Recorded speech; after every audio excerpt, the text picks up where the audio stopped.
What if the secret to real Delta blues is breaking the very rules that you think you should follow? Today, I'm going to show you a rhythm part that breaks the rules from a Delta blues artist you've probably never heard of, even though he played alongside Charlie Patton, the father of Delta blues. Let's dig in.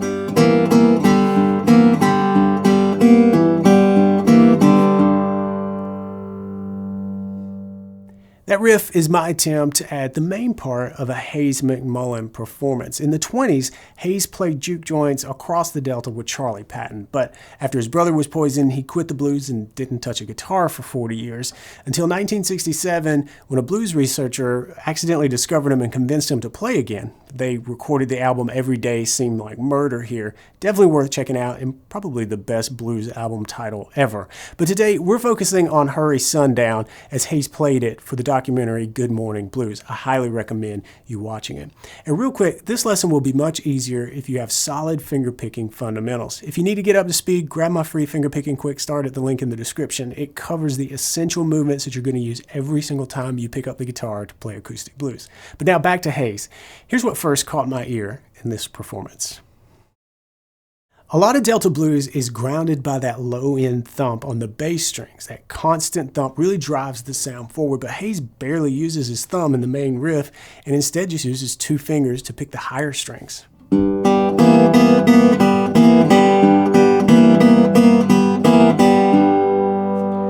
There's a lot going on in this riff. Although it may not seem like much, there really is quite a bit going on, especially with your picking technique. On the fretboard, it's really just the open strings, the 5th string, 4th, 3rd, and 2nd, and then we'll go on to the 4th string at the 2nd fret, the E note, and then the B flat on the 3rd string at the 3rd fret. So really, not a heck of a lot going on when it comes to the fretboard. But with our picking, there's a couple of tricks, some things to watch out for.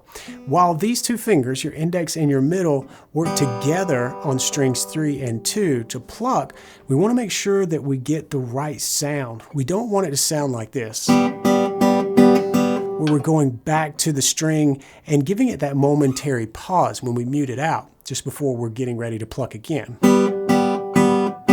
Hear how that has that kind of broken sound? What we're looking for is almost like a little mini strum with these two fingers, again strings 3 and 2, where they ring, and we just go back to the strings and pluck them, right?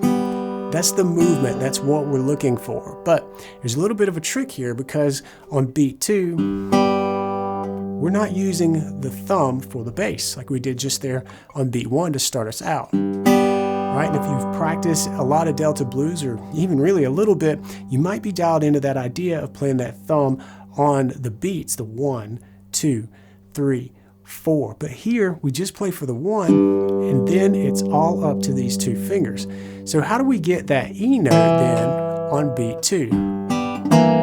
We just kind of strum up a little bit further with the index finger, and again these two fingers, index and ring, kind of move together as one, so we just drag them up a little bit further to get that E note. Hear it? But then it's back to just strings 3 and 2. Then we go off, and then finally one more where we brush up through strings 2, 3, and all the way to 4 with that E down, and then off. Slowly we've got.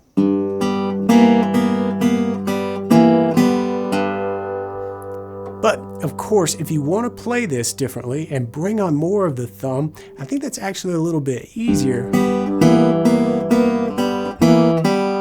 You can absolutely do that. Just play that 4th string solid on beats 2 and then 4. But to me, I really like the sound that we get by brushing up through and playing that almost as a little strum. It's something that I think I see Hayes doing on the video, and I think it really contributes to the sound. That groove still sounds like it's charging ahead, but without the weight of that bassy thumb.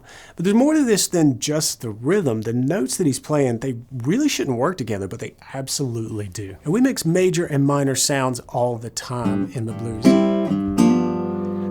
Like this classic move where we take the minor 3rd of G, B flat, and move up to the major 3rd of G, B.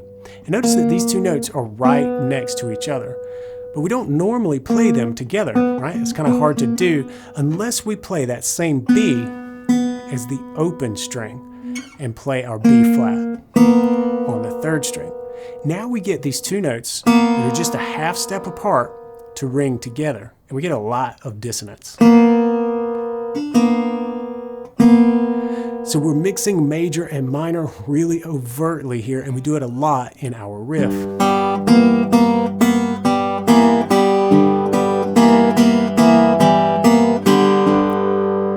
It's a sound that really shouldn't work, but it does, and it sounds very bluesy.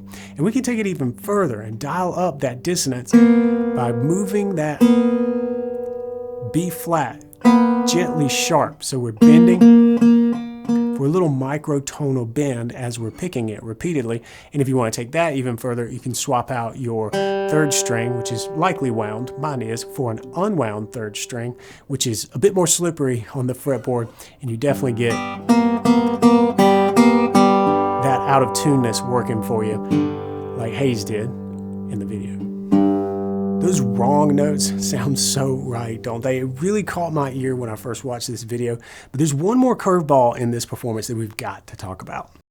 Now, here's the most brilliant part, and it's easy to miss because it happens underneath Hayes' vocals. He plays a simple two-note part that just alternates back and forth between the E and B flat, and it seems like that really shouldn't be a big deal, but there's definitely more to it. Let's take a look. Let's pretend I'm in standard tuning for a moment, just to talk about some power chords, something that we're probably already familiar with. If we go here in standard tuning, that would be a G note. If we play a power chord, we make this shape. And in tab books, you'll probably see this as a G5, and that's because it's not a full G chord, it's really just two notes, G and the fifth above G, which is D. But if we take that D and just drop it down by a half step, we now have a flatted fifth. And let's take this shape and move it around. Let's go back to our E that we had in our riff. And notice that this exact shape shows up. I was playing it with different fingers here, but these two notes were featured in the riff.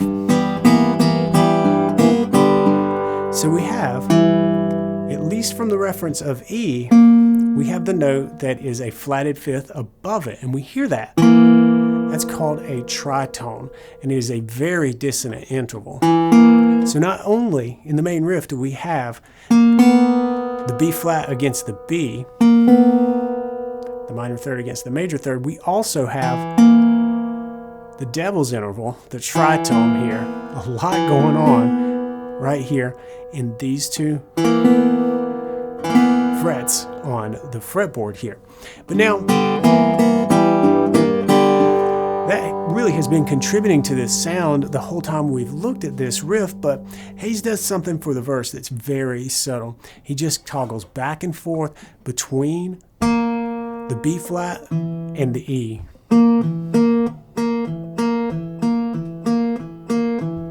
Before going back into the main riff. It's a very subtle thing because it's happening under his vocals.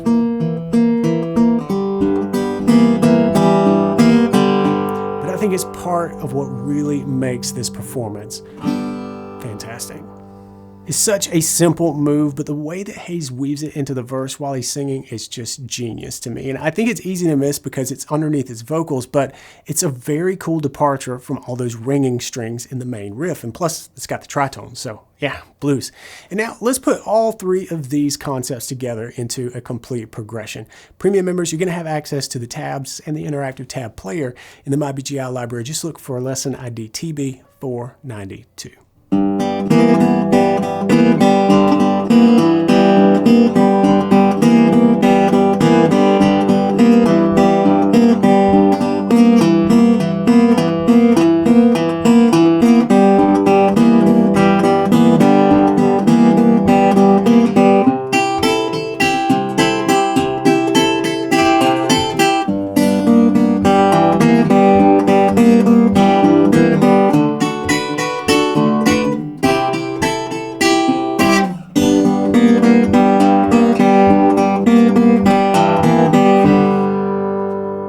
example, Hayes seems to be breaking convention all over the place, but adds up to something really special. But the thing is, mastering these techniques is much easier when you have a rock-solid foundation in basic Delta blues. Watch Tuesday Blues number 472 next to build genuine Delta blues skills, starting with simple moves that work right out of the box. I'll see you there. Until then, practice smart and play on.